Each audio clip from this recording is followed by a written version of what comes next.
If your gym can't seem to break past $30K per month in revenue, it is likely you're falling into a number of common and predictable traps. Today, we're going to identify what's going wrong and how to fix it.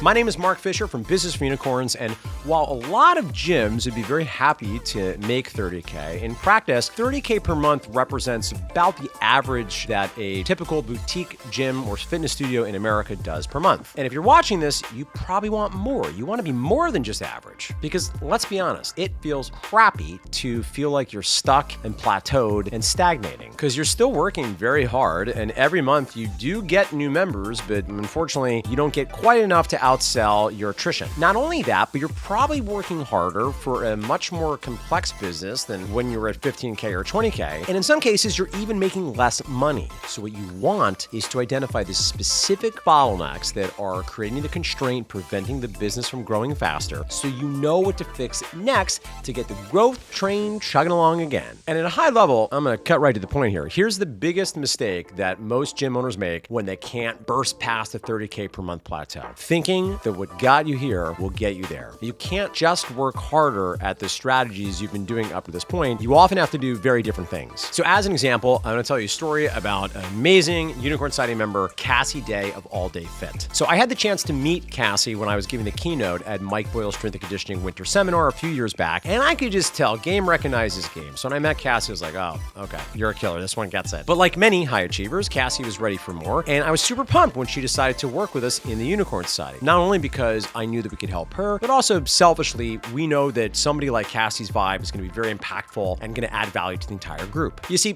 before Cassie joined the Unicorn Society, she had oodles of talent, she had a solid gym, and was already getting pretty solid results. But by her own admission, in the pre-Business for Unicorns days, she was doing a lot. And it can be frustrating when you feel like you're the one that has to do all the things. And it's certainly not a recipe for freedom. Now, there were a few things that Cassie did well that helped really break through her plateau. She started using our Frameworks for Unicorn dashboard and tracking her numbers on a weekly basis. She started studying our content on leadership and management and working with us in one-on-one coaching to help her be effective at developing her team. But maybe most of all, and highly relevant to today's conversation, is she started adopting systems. She started working with our playbooks and rolling out more consistent systems in the business. And this allowed her to take her revenues from 35K per month to 75K per month. And not only that, but Cassie takes off weeks every year. So she's created a gym that gives her real freedom. And the key, it's not sexy, it's gonna be systems. So there's repeatable results that are happening efficiently in every area of the business, and it doesn't have to just be you. Because the reality is, listen, a lot of gym owners, you can grind up to 30K per month with just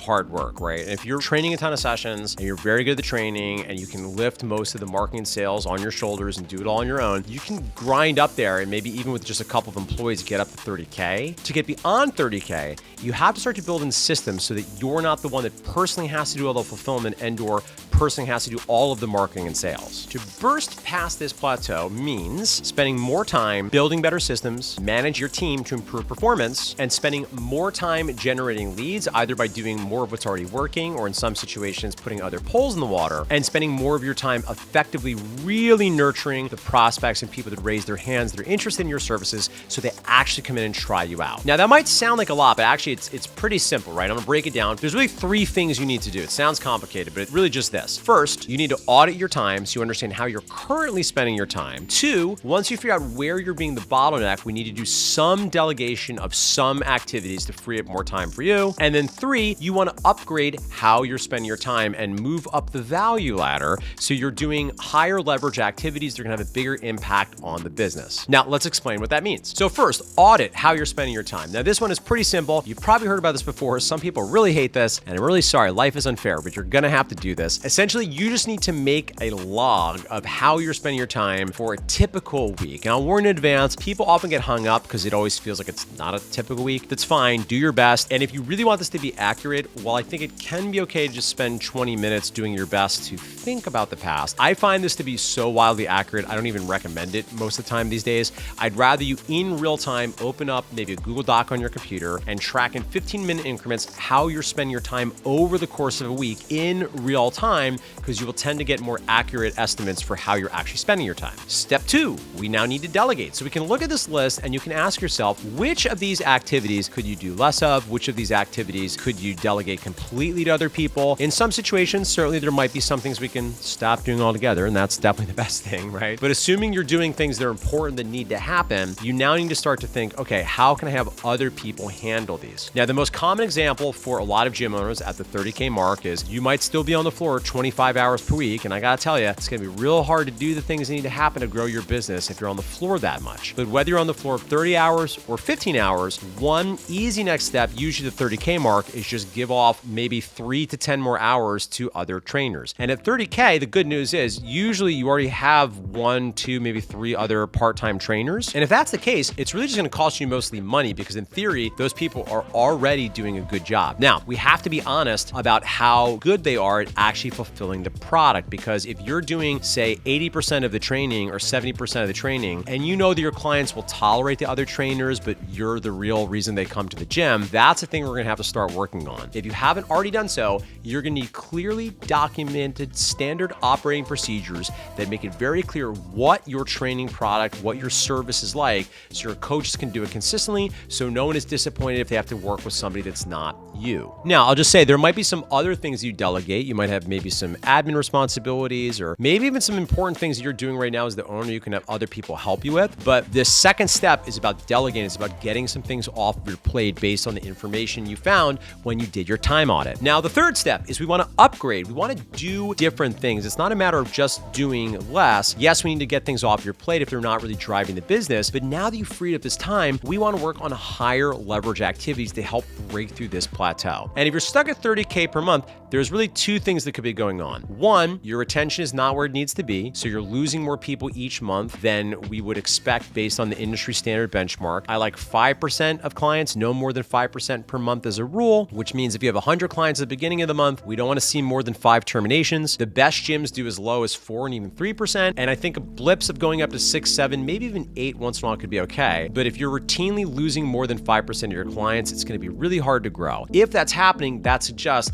that we need to tighten up the service, whether it be doing more audits and spending some of your freed up time, now auditing sessions, giving trainers feedback, coaching up the trainers, and or maybe rolling out new systems to make your service stickier, such as Business for Unicorns' suggestion of quarterly momentum coaching, where you do one-on-one laser coaching sessions, even with your group training clients, to make sure that they feel touched by you as a business, that you really develop the relationship, and then you move them forward. So that's one half, right? Improving retention. The other half is increasing sales, and that can look like a number of different items, but this additional free time means you could spend more time doing organic marketing, which maybe you don't have time to do if you're always on the floor. And that could be doing more of maybe some things you're doing, you're just not doing at the volume yet to get the results you want, or it could be experimenting with a different strategy. So as an example, maybe you're gonna spend more time, and instead of talking to 2 business owners per week, you're gonna start talking to 5 business owners per week to develop relationships for business partnerships. Or maybe you're now gonna layer in an Instagram DM strategy where you're gonna start conversations and invite your Instagram followers and people engaged on your Instagram to come into the gym and find out more about what you do. Or maybe you're just gonna do more lead follow-up. So when people do raise their hand and they do opt in either on your website or maybe in response to an offer on social media or an email or maybe via paid ads, you're gonna have more time and more bandwidth to follow up with them and really making sure, particularly in the first 72 hours when it is absolutely mission critical, that you're double calling them, you're calling them a couple times per day, you're texting them, you're emailing them, and you're making it easy for them to come into your gym. And the third thing you can consider doing if you want to improve your sales, let's say you're getting enough leads now and you're getting them to come in, is making sure that your sales conversations are impactful and you're helping people get clear on what they want, see how your gym can help them get there,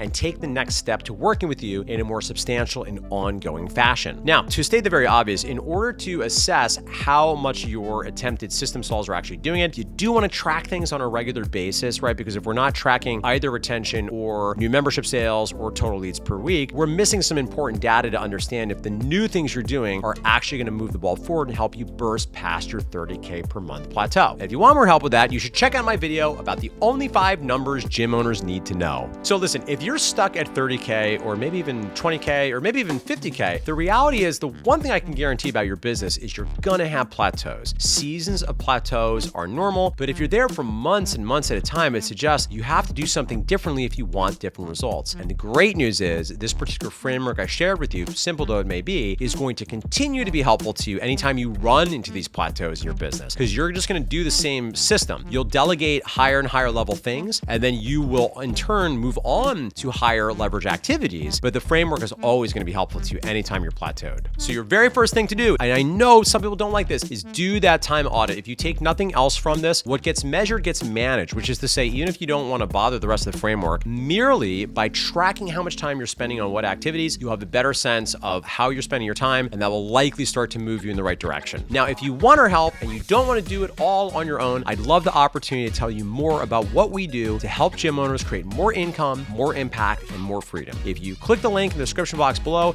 you can sign up for a free 10-minute brainstorm call where I'll help you get clear on what's going on with your business right now, what you need to fix next, and give you a 3-step plan to move forward. And if that feels a little too forward and you feel a little more non-committal, absolutely fine. There's also links to free resources such as following us on Instagram, subscribe to our podcast, and of course, subscribe to this here YouTube channel. My name is Mark Fisher from Business for Unicorns, and thank you so much for watching this video. I'll catch you next time where I will share more actionable tips, psychological frameworks, and philosophy.